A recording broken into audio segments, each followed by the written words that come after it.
Hey everyone, if you've watched my train horn scare videos and ever thought to yourself that you'd like to have a train horn set up in your vehicle, this video is going to show you exactly what is involved in a train horn setup.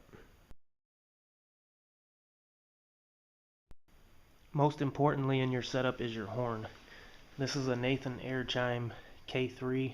It's an actual train horn. The thing is huge. It requires quite a bit of space, so if you got a small car, plan on modifying it in one way or another. You may even have to put it outside of the vehicle. This thing is big enough to take up an entire spare tire well in a vehicle.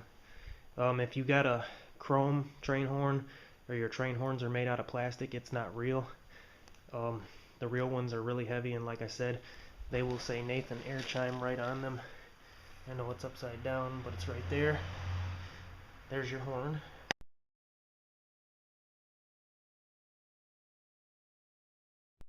A real train horn runs off air, which requires a air tank to store your air.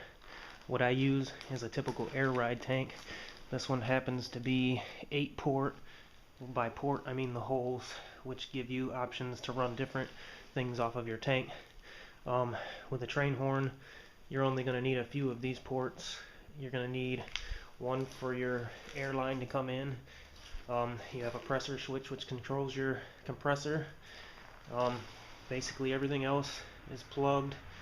Your end eventually will have the line running out to your horn, and then I like to throw a pressure gauge on the bottom just to keep a monitor on the pressure of your tank at all times.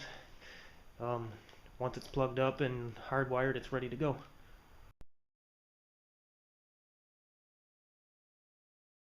To provide air for your train horn, you're going to need an onboard air compressor. I like to use the AIR 480C. It's a 12-volt compressor, and it puts out 200 psi into your tank. It's a pretty good compressor. It gives you more than enough air for the train horn.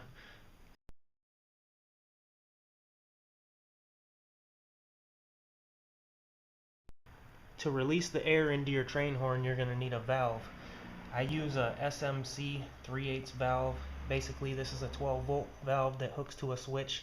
When the switch is flipped, it allows air to go to your horn, and then when the switch is flipped back, it closes the valve. Pretty simple. So that's basically it. I will cover the wiring and the installation in a future video, so stay tuned and be sure to check out the scare videos in the spring as I get it in the car.